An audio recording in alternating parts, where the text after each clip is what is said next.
Bonjour à tous, c'est Pandy Choupi et aujourd'hui nous nous retrouvons pour un nouveau concept qui est le concept que j'ai appelé Essayons.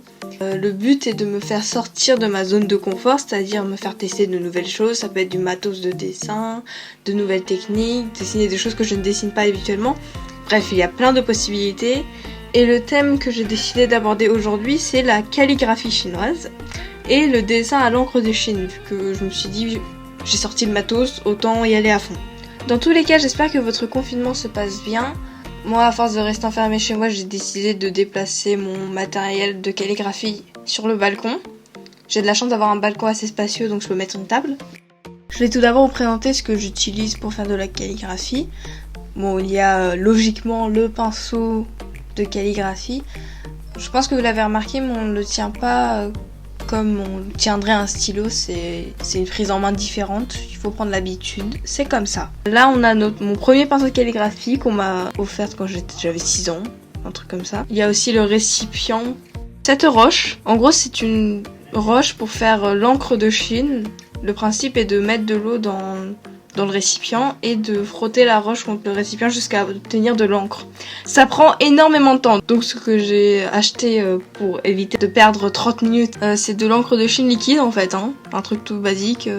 Voilà. J'ai plusieurs tailles de pinceau de calligraphie, j'en avais un troisième, mais je ne sais plus où est-ce qu'il est, c'était un énorme pinceau que je n'ai jamais utilisé, mais c'est pas très grave. Faut savoir que la calligraphie, ça ne s'improvise pas comme ça, tu te dis pas, oh d'un coup tu vas écrire des trucs hyper beaux.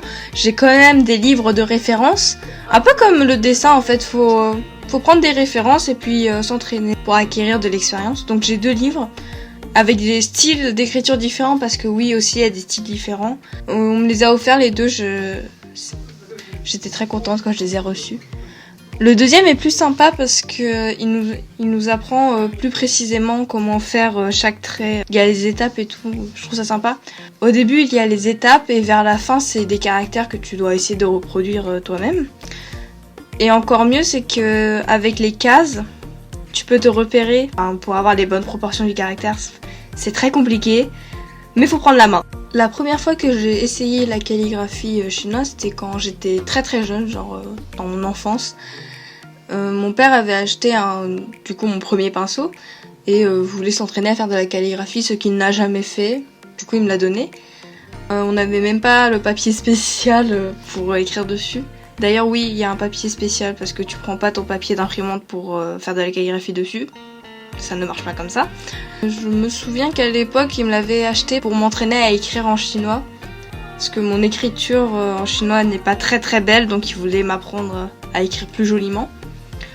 Puis des années plus tard, j'ai participé à un club d'activité où le midi on s'entraînait à faire de la calligraphie. On était 3 dans ce club, en gros, parce que t'avais d'autres clubs. On était 3 dans ce club. Et pendant 2 semaines, tous les midis, j'apprenais à écrire de beaux caractères au pinceau calligraphie. C'est à partir de là que j'ai apprécié de faire de la calligraphie parce que je voyais qu'en s'entraînant, plus je m'entraînais, plus j'écrivais bien. D'ailleurs, c'est à ce moment-là que j'ai eu, on va dire, mon pic de talent en calligraphie, on va dire. Parce que j'écrivais vraiment bien à l'époque. C'était en 2014, si je m'en souviens bien. Ça date un peu. Puis est venue une autre année où je suis retournée dans ce club d'activité. J'ai repris calligraphie parce que c'est ce que j'aime. Et j'ai appris un autre style d'écriture. Parce qu'il existe énormément de styles d'écriture différents en calligraphie chinoise. Franchement, refaire de la calligraphie, ça m'a fait du bien. Ça m'a détendu de ouf. J'étais à l'extérieur, posée, là, en train de concentrer sur chaque trait, chaque mouvement du pinceau. Ah oui, si vous vous demandez ce que j'écris comme caractère, ce sont des caractères qui n'ont aucun rapport entre eux. Là, par exemple, j'écris un 10. En gros, quand je m'entraîne, j'écris des caractères avec des traits particuliers, on va dire. Et vous vous rendez bien compte que je prends bien mon temps pour faire chaque trait parce que c'est parfois... Dès que tu vas trop vite, c'est pas bon, hein, c'est pas bon. Parfois t'as le vent qui me faisait un peu chier. Bah oui, je suis à l'extérieur donc j'ai du vent, c'est normal.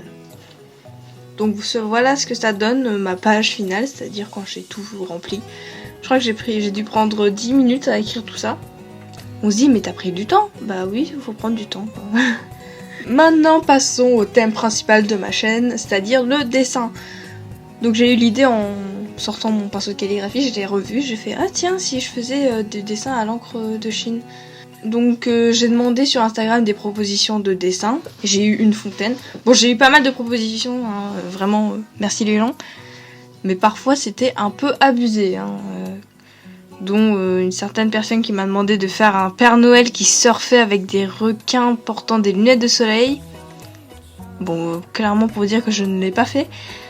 Mais j'ai fait toute une page de dessin comme ça, où c'était en noir et blanc avec l'encre de Chine et mon pinceau calligraphique.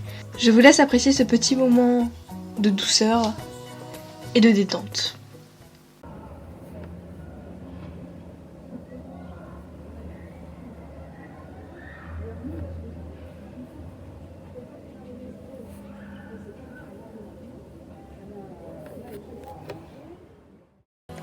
J'espère que vous avez apprécié ce petit moment détente. D'ailleurs, le caractère que j'ai écrit à côté de cette fontaine, c'est le caractère de l'eau en fait, tout simplement. En tout cas, j'espère que cette vidéo vous a plu. Moi, ça m'a beaucoup détendu de la faire. Et le résultat est sympathique. Franchement, je pense refaire plus souvent des dessins en noir et blanc avec l'encre de Chine, c'est une très bonne idée. Et je vous retrouve dans une prochaine vidéo. N'oubliez pas de vous abonner à la chaîne si ça vous a plu et de mettre un like. Bisous tout le monde!